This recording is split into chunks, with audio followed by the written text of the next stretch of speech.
I actually don't give a shit about you. Oh, control yourself, John.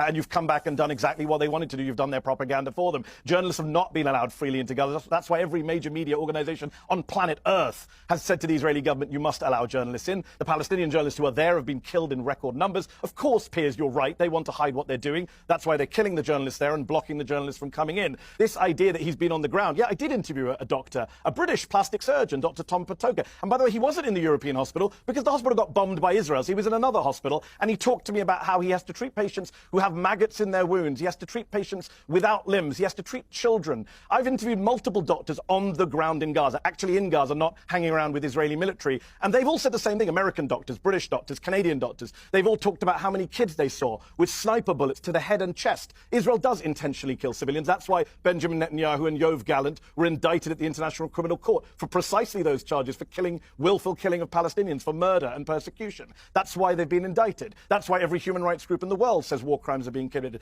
They've killed people holding white flags. We've seen it with our own eyes. They've bombed buildings without warning with families inside, like the El Dos family that I often cite in October 2023. They've dropped 2,000-pound bombs on refugee camps full of hundreds of people.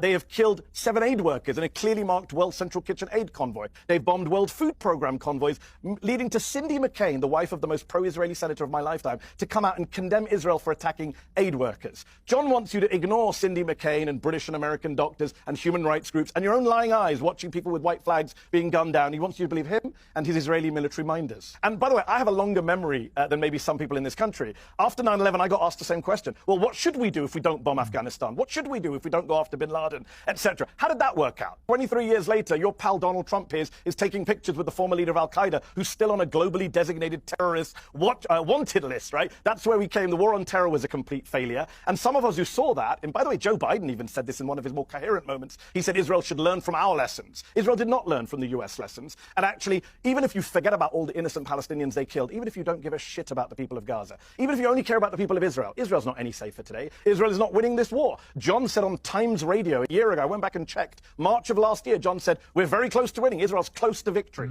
Over a year later, they're not close to victory. They're just starving children and denying baby formula. And the former Israeli general who ran the Gaza division said a few months ago, Hamas is winning this war. So they've not made themselves any more secure. I don't have some perfect solution for what they should have done on October 7th. But I do think they shouldn't have killed 50 to 100,000 people, and they should have made themselves less secure. The International Criminal Court has indicted Netanyahu and Gallant for war crimes and crimes against humanity. The former Jewish president of the tribunals for Yugoslavia and Rwanda says Netanyahu should be indicted for war crimes and crimes against humanity. So let's just, we're going to play the expert game. John's not an expert on genocide. The actual genocide experts, the president of the International Association of Genocide Scholars says Gaza is a genocide. The leading Israeli scholars of the Holocaust, Omar Bartavot Brown, Amos Goldberg at Hebrew University, say Gaza is a genocide. John's not an expert on targeting terrorists. The guy who led the attack on ISIS, the American Master Sergeant Wes Bryant, has said John doesn't know what he's talking about. So let's not play this credentials game, because John will lose, just like Douglas did on the Rogan show. Let's talk about substance. John said a year ago, we're close to winning. He talked about not being allowed into Rafah. Rafah has been destroyed. Have you looked at any pictures recently? It's flattened. You don't need to go there with the IDF to see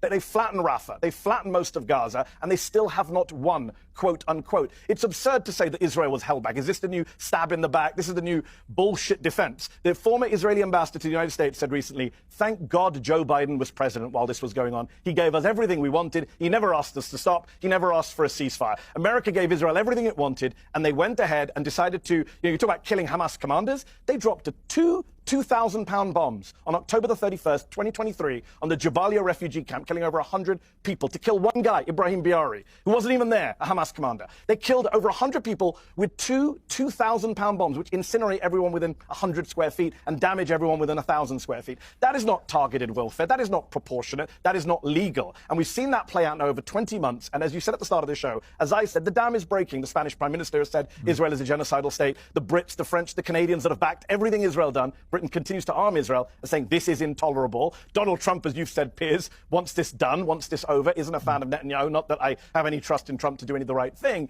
And I think the reality is, look, everyone can see with their own eyes, there's no justification ever for starving people. Since March the 2nd, to not allow baby formula and diapers in, only a sociopath would support that. And John's very smart, he's very eloquent, he comes on here, he talks with stats, cites law.